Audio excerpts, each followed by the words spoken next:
How long have you been around? 30 years, 40 years? Me, I'm 27 years old. How long have you been around? How long has your family been around? How far back can you go?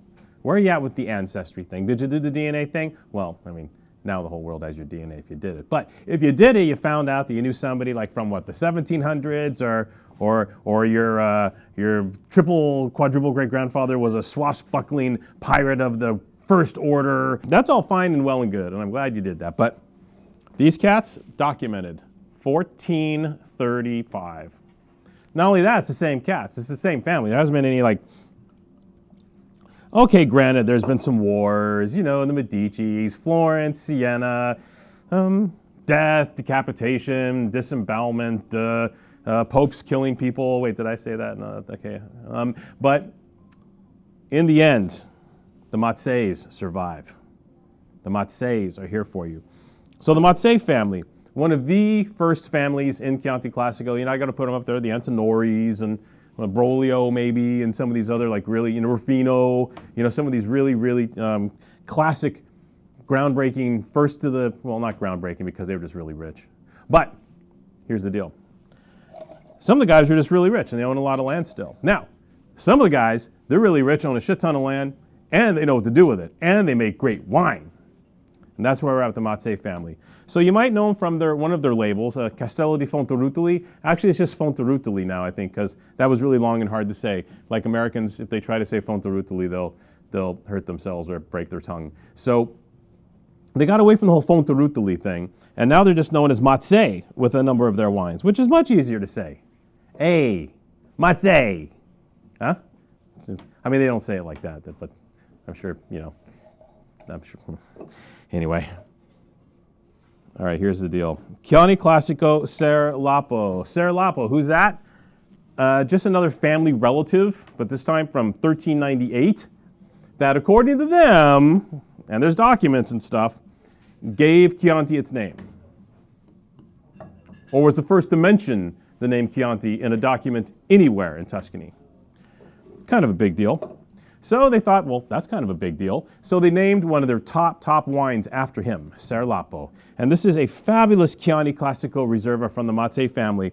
And you know, these guys, I've worked with these wines for 30 plus years. I mean, even back in the early days of Chianti, you know, late 80s, early 90s, there were only 2 or 3 quality houses. Fonterutoli was one of them.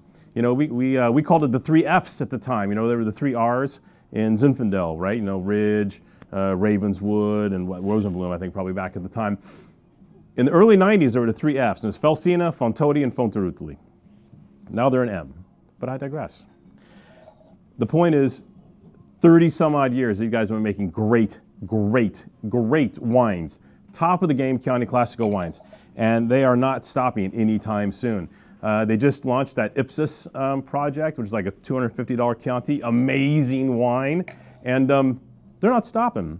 So this wine, 90% Sangiovese, 10% Merlot, and part of it is aged in new oak, which actually doesn't happen too often anymore. It's you know, the whole trend in Chianti Classico is getting towards larger barrels, bigger barrels, you know, Botte Grande and this sort of deal.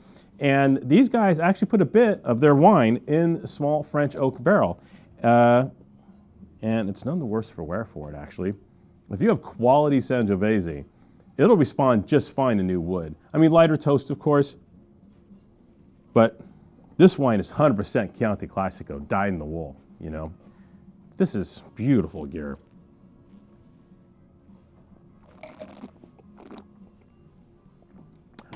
You know, year in, year out, there's always one of my favorite Chiantis. And even though the wine does see a bit of new oak, it's not oaky, not the least bit. There's a touch of wood tannin to help push and kind of buttress and support that Sangiovese fruit. The Merlot gives you that little plump, kind of takes the edge off the Sangiovese a little bit and creates a little sense of roundness on the palate. And the wine altogether is just this complete Chianti Classico experience. And that's what we're looking for from these wines, always. Now, for fans of the, you know, we sold a ton of the, what did we do? We did the 11, we did the 15 of this, we did the 16 of this.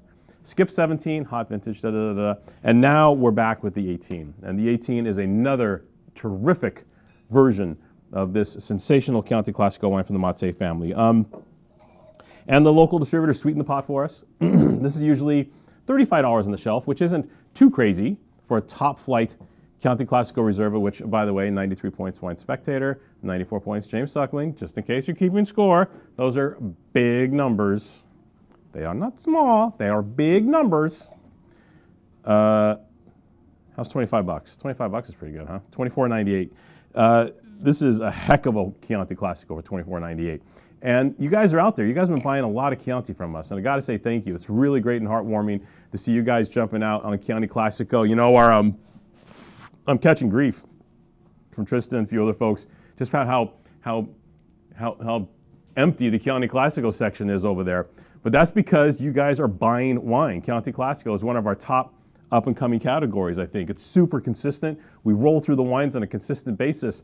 And sometimes it's about getting proper volumes for you guys. So in this case, proper. Yeah, we got about, I think, 30 cases to play with. But based on how our other Chianti Classico offers have been going of late, that might get us to the weekend. So jump on this one. This is really special, super groovy juice from one of the great, great families in Chianti Classico. Cheers.